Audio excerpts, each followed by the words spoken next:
2026 is going to be an awesome year. We got some pretty cool stuff coming up. First off, we got Foundations of Recovery. This is our flagship program. We're starting it in January. This is for anyone, man, woman, or couple who wants to come and reclaim their heart from shame, trauma, and betrayal. We start off with an education on all sorts of principles, give you the common language. We feed you from a fire hose in terms of all things recovery. It is such a great start to recovery. And we get at the roots of things, Tyler. This isn't like any other program. Like, this is our healing journey in process, and Foundations is where we begin. If you look at the value that you're getting there to kick off a good recovery with all of the right education, all of the right language, and a team to get you started while also being directed by Brannon and myself through the whole process, what a deal. So if you're interested, if you're struggling, if you've been wanting to do something for a long time, jump into this. This only comes around every so often, and we would love to have you there.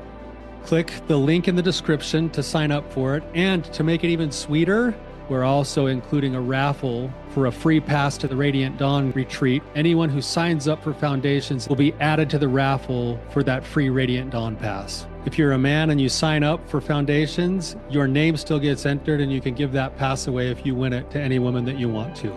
So what you're saying, Tyler, is if you sign up and participate in Foundations, you could possibly go to Radiant Dawn for free? That's exactly what I'm saying, which is crazy because Foundations by itself is already an insane value. Man, I sound so salesy. But it actually is awesome. So come to Foundations. And even if you don't come to Foundations, sign up for Radiant Dawn. It's beyond therapy, the best healing experiences that you can have. Click the link below and come join us. I've been working recovery for a while, and I'm still having a hard time trusting. Welcome to the Therapy Brothers podcast. I'm Brannon. I'm Tyler. We're brothers. We're therapists. And we know recovery. Bring your stories, your questions, your successes with real recovery.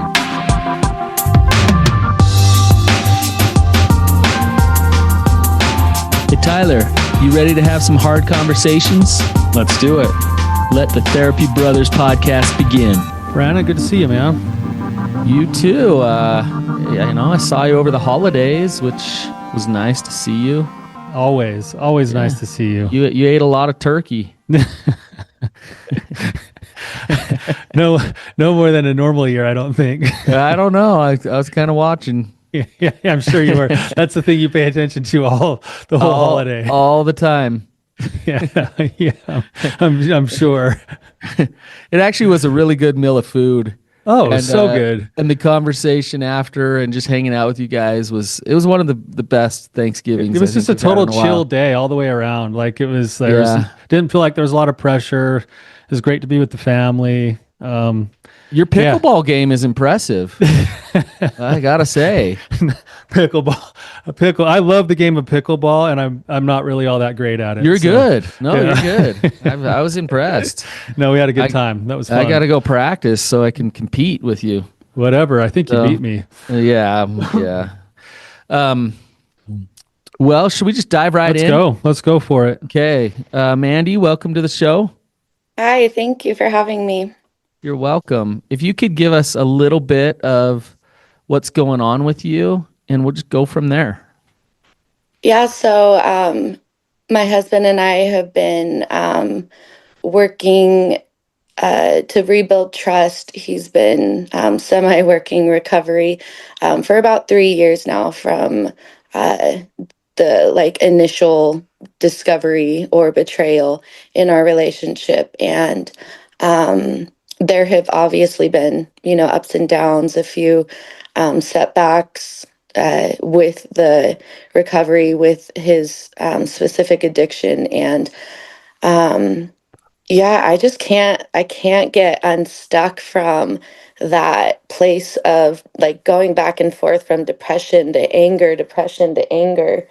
And yeah, I'm stuck. I need help. Well, it took a lot of courage for you to come on the show and talk with us today. Hopefully we can help a little bit here. I'm so glad that you're here, Mandy. Thank you. So could you just give us a little bit more, if you can, of what you guys have been doing in the last few years in terms of the work that's gone on between the two of you and on both sides. Yeah, so initially when um, the first betrayal happened, it was kind of a huge blow up.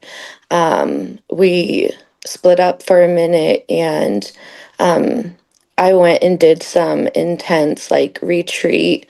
Thankfully, my I work for a church, and so they're very understanding of that situation. They sent me away to a retreat and try to get some respite and healing from that. And he kind of dove into like a 12-step program and has been semi working that off and on. And then we did do some couples therapy together with a CSAT, and we worked that for about 6 months together.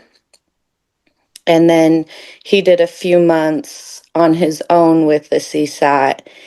Um, and then we kind of hit a roadblock with just family stuff, babies, hospital things. And so we're on the tail end of having 3 kids in 3 years. Wow. Jeez. Yeah. And so, we feel like we're finally getting our heads back above water to where we can actually settle in and say, like, okay, let's come back to what we were trying to do in the first place. Let's get back to, a place where we can work on trust and safety with each other. So So, what are your kids' ages? we have 2-year-old twins, Oh, and then our youngest just turned 1. okay. Yeah. Um, wow. So there's a lot going on with you right now. Yes. So tell me a little bit. You say you're stuck in the anger and depression. What do you mean by that? What does that look like? I think that emotionally for me is what I feel like I just go back and forth from, where um in my daily interactions with him is a different story. But when you look at the actual intimacy between us, the connection between us as a marriage, my emotions are either I'm so mad at you, like I don't want to do anything with you. I don't want to look at you. I don't want to hang out with you. Or it's the other side of it. And excuse me for getting a little emotional, but You're okay. um or it's the other side of it where it's like I'm just so sad. Like I just feel so sad about everything that has happened up until this point. So I feel like the depression is like in my mind, it makes me swirl these thoughts of like, is it even worth it? Has too much happened? And so, yeah, I go back and forth between those two places, and I don't feel like I can ever kind of get out of that pit. Mhm. Which Mandy, just this isn't going to fix anything, but I want you to know that you're not alone in what you're going through right now. This is actually a really common thing that goes on for a betrayed partner. So you're not alone here. I am wondering a couple of thoughts here, and this is hard because we're just talking to you for the first time and we don't have Sure. a lot of background. Um, some of what you're going through could be legitimate red flags because there's a continued lack of trust in the relationship. Some of what you're going through could be that, like, he's killing it in his recovery and yet you're still struggling and floundering. And if there were legitimate red flags, Brannon and I would be kind of talking to you in a different direction than if there was actually legitimate trust that's being rebuilt, but you're still struggling between this place of anger and sadness.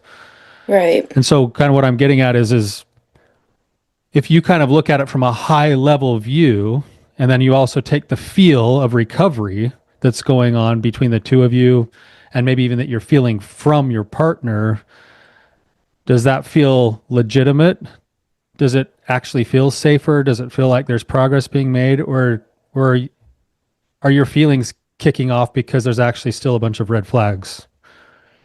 I think that I would say it's a little bit of both and because the in between times of what I would consider relapse, he has a different opinion. And of course, I think my opinion is right. But in the in between times of the relapses is like solid. There's trust being rebuilt, there's safety being rebuilt. And I see, the silver lining, I see the hope in it. And I can start to trust a little bit. But the second that another, in my opinion, relapse happens, um, that, you know, jar of trust marbles is poured out again. And so I think it's a little bit of both and where I can't ever get emotionally grounded because you get knocked down again. You get knocked down again. And so it's like we're climbing up this mountain that we can never really make any progress on What, because of the relapse. Mandy, what's the difference in opinion? Um, so if we're just getting really practical, um, checking out a woman in a public place, that's a relapse to me, just because of the boundaries that we've agreed upon in our relationship. But for him, he wouldn't necessarily classify it as a relapse. He would How say, does the disclosure go down? Like, do you catch him doing that, yes, or so if you yes. so he doesn't so you catch him looking at a woman and he doesn't like say, "Hey, I checked her out," or it doesn't go that way. No, it doesn't go that way, but on the back end, so it's never like in the moment. I'm not like, hey, what the heck? You just looked at her, but it's on the back end. We get home, hey, I need to talk to you. I saw you checking out another woman. And he'll say, yeah, I felt myself do it. I wondered about it, blah, blah, blah. And so we'll talk about it in that moment, but it's not, I don't really know how he views it, but I don't think he would view it as a relapse. Okay. So, but in your mind, you view it as a relapse. Yeah, I Yeah. do because I think that when you get down the road of lust, it's a slippery slope. And so it's like I don't know if for me things are so black and white, and I think a little bit more gray for him, which is understandable. He's the addict, and I don't know what that's like. Um, but when it's in this relationship and the boundaries that we've agreed upon as a couple. What are those um, boundaries, Mandy? um, I mean, it's definitely not checking other women out. Okay. It's not, you know, it's not communicating with other women one on one. It's When he's checking out other women, do you? I know this is getting annoying. I'm getting meticulous with this, no, it's but okay. I'm trying to go somewhere with this. When he is like, what constitutes that? Is it like seeing a beautiful woman that he thinks is beautiful, or is it like his eyes linger? And what is lust? Like, what at what point is he lusting? Is he breaking that boundary? Um, I think I wouldn't call him like gawking at another woman, okay, but he's definitely looking too long to the point where it's noticeable to me and okay. probably, somebody else in the room. And I think that it crosses over into lust when you can't just glance past a person and say, "Oh, wow, that's a good-looking human." Who's defining that? I I guess here's some things as you're talking about this, Mandy. I think you're set up for failure between the two of you.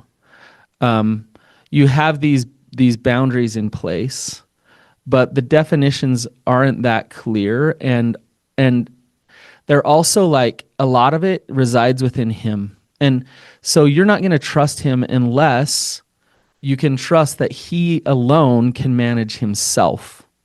Right. right? So if your eyes are managing his eyes and then thinking what he's thinking or how far is he taking it or whatever, then you're always going to be caught in this state of he's betraying me. He's, and he might be, Mandy. I'm not saying that he's not, but I'm not saying that he is. And I think both of you don't really know exactly whether he is or not. He's Hmm. saying he's not, you're saying that he is. And so betrayal will like it'll feel like it hits again and again and again Right. until something shifts here. I'm actually glad we went down this road. I think this is actually really important. But it's going to take a shift in the system a little bit for both of you, and a shift in the paradigm on what trust building actually is between the two of you. And we can get into that further. But do you see what I'm saying? Yeah, yeah, I do. Um, I think it's a lot more nuanced than I would like it to be. Mm-hmm. Um, and to the point of like, I don't know if I would necessarily. I mean, yeah, actually, you're right. I do feel betrayed in that, so I'm not going to Yeah. even Yeah, finish you that feel that thought. way, right? Yeah. Yeah, And he's saying, I'm not betraying you. This isn't a relapse. So then it's like, okay, then what's actually going on here? yeah. I mean, I don't think he's like happy about it. He's not proud of it. He's embarrassed of it, but I don't think he would use the word relapse for it. Mm-hmm. Yeah, I Tyler, think any thoughts on this? yeah, a couple of thoughts actually to go along with this, and then I want to make sure we don't get lost on this too far, even though I think this will apply to the original question. Because Brandon, where you're going at is that the original question is being amplified by the way they're handling this with each other. So the first thought I had is this makes it even harder if what Brandon's talking about is you said this when you were kind of checking in, Mandy. You said he kind of did recovery. He kind of did a 12-step program. He semi engaged in therapy. He went for a few months. We did a little bit of both. Um, there's a lot of ambiguity in your mind, at least, about the commitment of your husband's recovery overall, Definitely. Yeah. right? And so because you don't have that sort of inner sense or feeling that, man, like I got a partner who betrayed me, figured his crap out, went all in, did whatever it takes to restore trust. It's a lot easier now to take this situation that Brandon's talking about and go like, this is another one of those places where I'm not sure. I don't know if he's in Yeah. or out, like on this or not. Yeah. Absolutely. And so of course it's going to amplify itself up and it's going to keep coming up because it doesn't feel like even in 3 years, there's probably been little moments of progress, but you haven't felt the sense of like, and I'm not saying this is on you or him all the way, it's on both of you, but you haven't felt the sense of commitment in his recovery Correct. to Yeah. to be able to trust like, okay, hey, he might hit some bumps in the road, but I know he's all in. Yeah. Yeah. Definitely. Right. Could I add on to that a little bit and tell me if I'm off on this, Mandy? But so the ambiguity in his recovery doesn't feel very stable, like he's choosing you, like you're safe with a man there's fidelity there. For You sure. you throw on top of that you've had three babies in 3 years, including twins. Your body has been torn apart, Yeah. like literally, and you've gone through so much changes in your own life, and just wondering like, am I being chosen? Am I the one that he wants? So on there's two sides to the fence. There's on his side of the fence, there's is he actually working recovery? On your side of the fence, like you're going through all this stuff and you're trying to survive and feel like you're good enough and chosen through all of that. You throw that all together, and his eyes lingering on another woman can be extremely triggering, and extremely difficult to deal with. Um, and at the same time, there's a like trust is built on. Do you know what trust is built on? Well, I What's like the would say main like ingredient, the main thing? honesty. You nailed it. Yeah. So it's honesty. It's on facing reality and being honest with reality, right? So if you guys go out to dinner or whatever and he sees a beautiful woman and you notice the beautiful woman too, and you say, and I don't know if you do this or not, but is she beautiful? What should he do? Um, Look at the ground and say no, thank you. But that's not what he was asked. Right.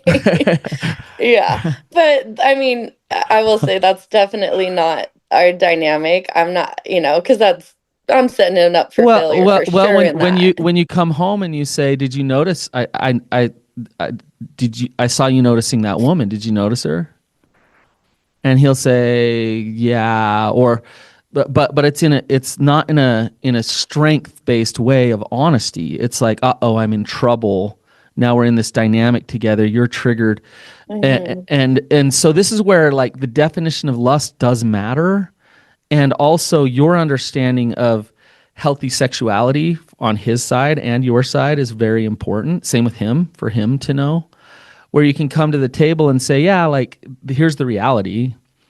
I love you, I choose you. You are my person. And I did note, I mean, that woman walked in that dress. I think we both noticed her as she walked in, but I did turn my eyes away and I got focused back on you. And that's what I wanted to do. Now, if he didn't do that, then honesty would be, yeah, all night long I focused on her. And that's a problem. And I'm not managing my sexuality in a way that I want to be your husband. But the reality is we both noticed her. She's beautiful. And I didn't do a very good job at harnessing that in and dealing with that on my own, right? Versus this dynamic of you guys coming together, he's in trouble, you're triggered. Like that's going to keep you stuck in this state because what's going on inside of you emotionally, you're being told that I'm not safe. I'm not Hmm. safe. And so you're triggered into this pain of sadness, grief, fear, all those things again and again and again. And you're in this hyper arousal state. And unless this system shifts, you'll stay there and you won't be able to fully be vulnerable with him. Yeah. Right. Now that's hard. That's a hard thing to see. Right. So, Mandy, what are you thinking as I'm saying this? Yeah. I mean, everything you're saying, I'm just like, yes, yes, yes, that's it. Just that. I always tell him, like, I feel like I'm stuck in like the fight or flight. Um, I can never fully let my shoulders down.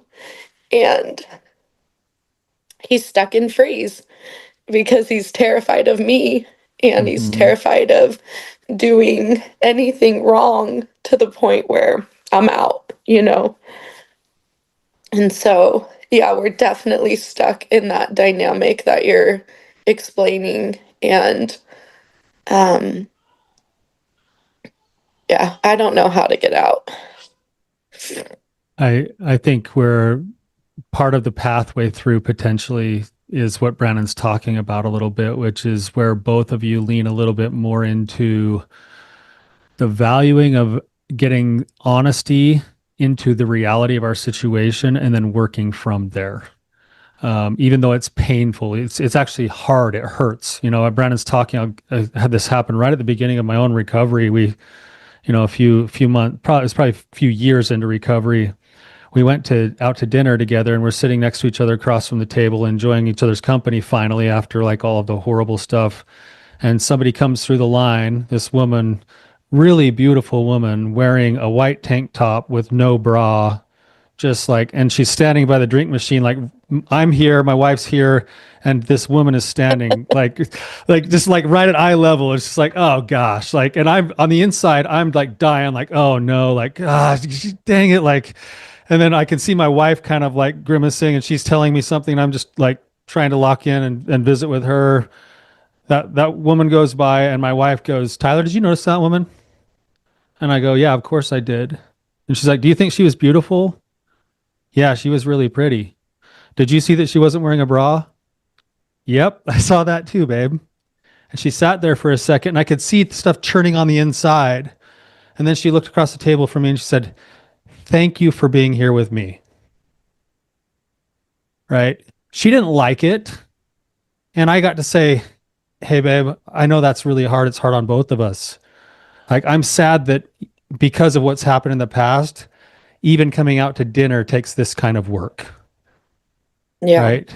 But to see her do that work and then to have me meet her with that work, that's the reality of our situation. That's the work that we're currently doing. And she can trust that I'm going to do the work. And I see her doing that work. Yeah. But it's based in the reality now instead of some kind of, like you said, he's freezing and be like, "Oh, what woman? Like, there's no woman." Like, Yeah. and you're like, "That's what I want to hear," but I know that that's not true. Right. Right. And then you're never going to trust him. Right. You will trust him if he's honest and if you can trust that that's where he's at in his work right now. So this isn't where he wants to stay. He's learning to bridle and harness all that power inside of him to the places that are going to yield the best fruit. And he hasn't figured it out yet. That's hard to hear, but you'd rather have the honesty of that with the work happening than to be lied to constantly. For sure. Yeah, definitely. I think one thing that you said, Brandon, really stuck out to me is like, I don't necessarily know if I can trust him to manage himself as far as recovery goes. And so even, in his mind, something might be like a huge win. He might be, 3 steps down the road. And in my mind, it's like nothing's happening, what I see from the outside. Yep. And I can't force him to do recovery work. I can't force him to be honest. And so, But Mandy, what you're explaining is like, and if you can follow me here, it has everything to do with the healthy polarity of the masculine and the feminine, and how trust is built. A woman wants a man who is steady and strong, independent of her. A man who has purpose and direction and integrity and will make those choices regardless of whether he's married or his wife's watching his eyes or not.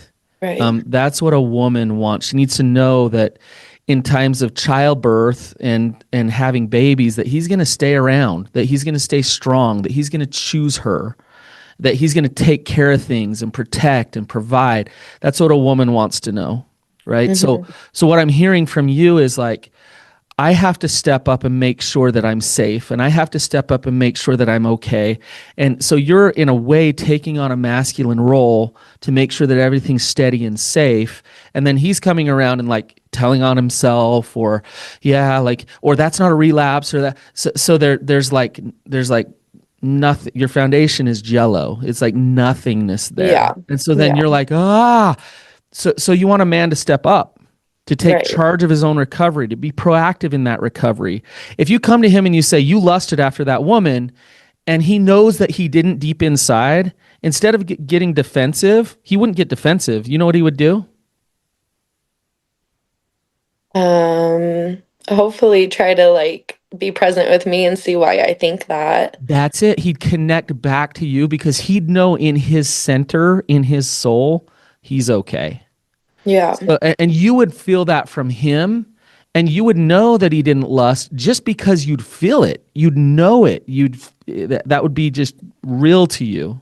Yeah. That's what's missing. So For sure. So we need to take a step back, and it comes back to what Tyler was saying earlier. This ambiguity of recovery, it's on both of your sides, Mandy. Honestly, you have to have some boundaries with yourself around managing him. And he's going to be uncomfortable with this, and so are you. But instead of managing him in order for you to feel safe, you need to say, okay, for me, for Mandy, what do I need to do for me to feel the safest that I possibly can in a relationship with somebody who's not totally safe right now? What do I do to work my recovery and focus on me and what's in my control? And then you hand over to him You go do your work, buddy. Like, go become that type of man that I deserve and that I need in order for me to feel safe. And I'm not going to do that work for you. And can you see the vulnerability here? Can you see the space of like discomfort? Yeah. That space is where the hard work really resides, and where you start to actually realize, like, oh, he is making strides. We are getting safer together. Or you're going to realize the opposite of that. And so it's scary. Right? So what do you think about what I'm saying? Yeah, it definitely makes me uncomfortable. But I agree that it's true. I don't want to have to manage somebody. Um, and at the same time, I'm terrified that he won't do it. Yeah. And what Yeah. does that mean for us? What Yes. does that mean for our family? So it's a hard reality to face for sure. Yeah, you're getting right to the crux of it though, Mandy, now is that you don't trust that he will do the work to fight for you. And that's what keeps you hanging in there doing the work for him or trying to make sure you're hammering the work into him. But the price that you have to pay to do that is to then never trust him. So then that's why then you feel these things back and forth of like the anger and then the sadness, and because something inside of you kind of knows that Yeah. the anger and the sadness is the manifestation of the actual lack of trust in him, Uh-huh. right? And it's a setup for both of you guys because you'll be able to probably cling to the relationship this way, and it will have a ceiling for its connection. Mm. You'll be able to hold on to a bad relationship and lie to yourself that he kind of sort of once in a while, a few months at a time, fights for you. Um, and you'll be able to not have to face all the things that are real big things that you just said, which are that what if he didn't choose you? Mm-hmm. Oh man, that's loaded logistically, that's loaded emotionally. So it makes sense. It makes sense that you've got that fear and that you're clinging to it. But the trap is that the man you want to be with is a man who would choose you. And I would bet if we asked him, he wants to be with the woman who chooses him. Mm-hmm. And now you're both playing a game where you're both trapped into the relationship because you're settling for, in a sense, you're settling for the mess of pottage instead of fighting for the birthright. Mm-hmm. And the birthright's scary. Like it's really, really scary. It comes with the legitimate things that you're talking about, so it makes sense. That's why this is so hard. Mm-hmm. Mandy, can you give me some advice? I have a scenario. I want you to give me a little advice. Can I throw it past you here? Sure. There's a real life scenario for me. And it applies to you. So I've done therapy for years. I used to do 30 hours a week with groups on top of that. And for years and years and years until I got so completely burned out that it was really affecting my marriage. It was affecting my physical health. I was breaking down, and I realized that I'm not like Tyler. Tyler's an Iron Man. I call him the Iron Man. But it's just I wasn't made to do that forever. And so this past year, I sold my business, and like I'm rearranging things and I'm figuring things out, and I'm in a situation where I have an opportunity to do something big, and I feel called to it. I feel like it's an exciting, good thing. But I have to lay it all on the line. Like there's a lot of risk to it, tons of it. I could lose everything. Or I could go back to just filling up my caseload and doing therapy again. I can support my family. I can do therapy. What should I do? Go for it. Take the risk. Why? It's so much safer to do therapy. Like I can pay the bills. I can so much safer to do that. So why would I go for it? Uh, I think that nobody wants to live a mediocre life Mhm. um, in any aspect, whether that's your career or your marriage or your family or um, who you are as a person. And so, uh, yeah, I mean, I think it's evident that you would live a life of regret and settling for what's easy and what's safe. And yeah, Yeah. And the other side of it too, Mandy, if you really look at this, if I played it safe, playing it safe is not actually like protecting me. It's actually going to kill me. Like it's going to take me out. You'll just Um have a stroke, high blood pressure, something. yeah, like yeah, it'll ruin my relationships. Like it would kill me. You'll just do it slowly. Yeah, the slow burn of it because I'm too afraid to go for it. Um and for that's what I want you to think about, Mandy, for you of I'm scared to do this. I'm scared that he won't choose me. I'm scared that he won't do the work. I hate to put it in his hands, but when you put it back in your hands, you're taking yourself out. You're burned out right now, Mandy. It's been years now, and you're tired and you're depressed, and that won't change as long as this dynamic that we've talked about stays in place. So you're between a rock and a hard place. But yeah, to me, there's one clear shot to take here. Just like you were with me, Mandy. You gave me great advice. But let me What is ask you, Mandy, like, do you believe that you deserve to be in a relationship with somebody who chooses in with you? absolutely. Yeah. Then treat yourself that way. And you and one don't of you the don't you don't have to beg for him to yeah, choose you. you're not you You don't have to treat force him. yourself that way, and part of how you treat yourself that way is you actually in some ways surrender his recovery to him, and he will either be the man who grows into actually choosing you, or he will funnel himself out and it'll open space for someone to actually choose you because that's the life you deserve. That's the life you were designed for. You don't have to settle. Now, that might mean divorce. That might mean after having three young kids, your family gets torn apart. Right. So this is where what Tyler said is great. I hear though, Brannon, between the lines, if I was a betting man, if Mandy treated herself like she deserves to be chosen in a relationship, and that included surrendering some of his garbage, it sounds to me like there's pretty good odds that that guy he's doing just enough that he would probably do just a bit more. But I agree. I totally agree, but we don't know. We don't We don't know. know. There's no And we'll, guarantees on that. I'm we'll just we'll saying I would never bet on know. that. We'll never know as long as Mandy is stepping in and like forcing him and taking care of his recovery. Like we don't know. And so we got to face all of the realities in order for us for you, Mandy, to back off Yeah. and see. And I hope his butt ends up in one of our groups.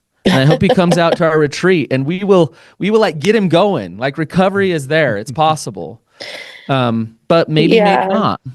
I think that of course, the extreme idea of like divorce and our family breaking up is obviously scary. It's not like what I would Sure. choose or what I want. But when it like in the weeds of it, I guess my question is like what does that actually look like to separate that space? So like to not necessarily give like an ultimatum of like hey you either work recovery or I'm out. It's like that can look so nuanced in the weeds of it. And so what does that look like as a day-to-day thing to say like hey I'm taking my hands off but like here are my boundaries. Tyler, I'm I'll sure just you have give, answers here. Yeah. I know, I'll just give one example of that. Like, and this is like, I can still value myself, right? I want to, when I go out in public with my partner, I want to go out in public knowing that my partner's still choosing in with me, right? So there's going to be a little bit of flex and middle ground for the room of the work, Mm-hmm. but you might go out there and see whatever that, that triggers you, and it's probably triggering him, and you might say, hey, are you here with me, or do you want to go that direction? Right. And if he's like, oh yeah, I'm here. Like, okay, cool. Keep going on with your day. But if he's like, no, just a minute. Like, I forgot something down the aisle that woman just walked through. Like, I'm going to go grab something. Right. Then you might say to him, this is more about you than him. Hey, I want to be here with somebody who's present with me. And if you want to go do that, I guess you can do that. But I'm going to take the car keys and head out. Like, find your Mm-hmm. own ride home. Right. I'm going to take care of myself, but I'm not going to manage you. Okay. Right. And that's a kind of a public example, but Yeah. it's about, what do I need to keep myself grounded and treating myself like I just said, I believe that I'm here with someone. I want to be with someone who chooses to be present with me. And then there'll be room for that flex that you guys are working on right now. Mm-hmm. And then you'll make your choices instead of hammering away at him on his choices. Yeah. Yeah, I would back way off of the like, are you lusting or are you not?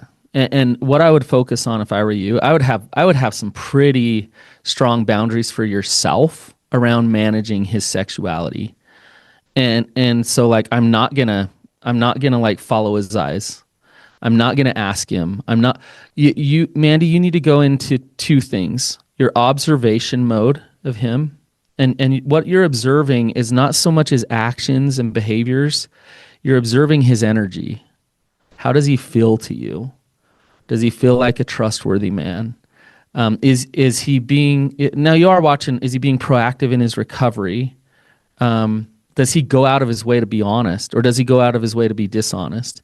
You're just observing. That's all you're doing. That's it. You're not like, where were your eyes? Did you work your recovery? Did you do this? You're just watching. You're just watching and seeing.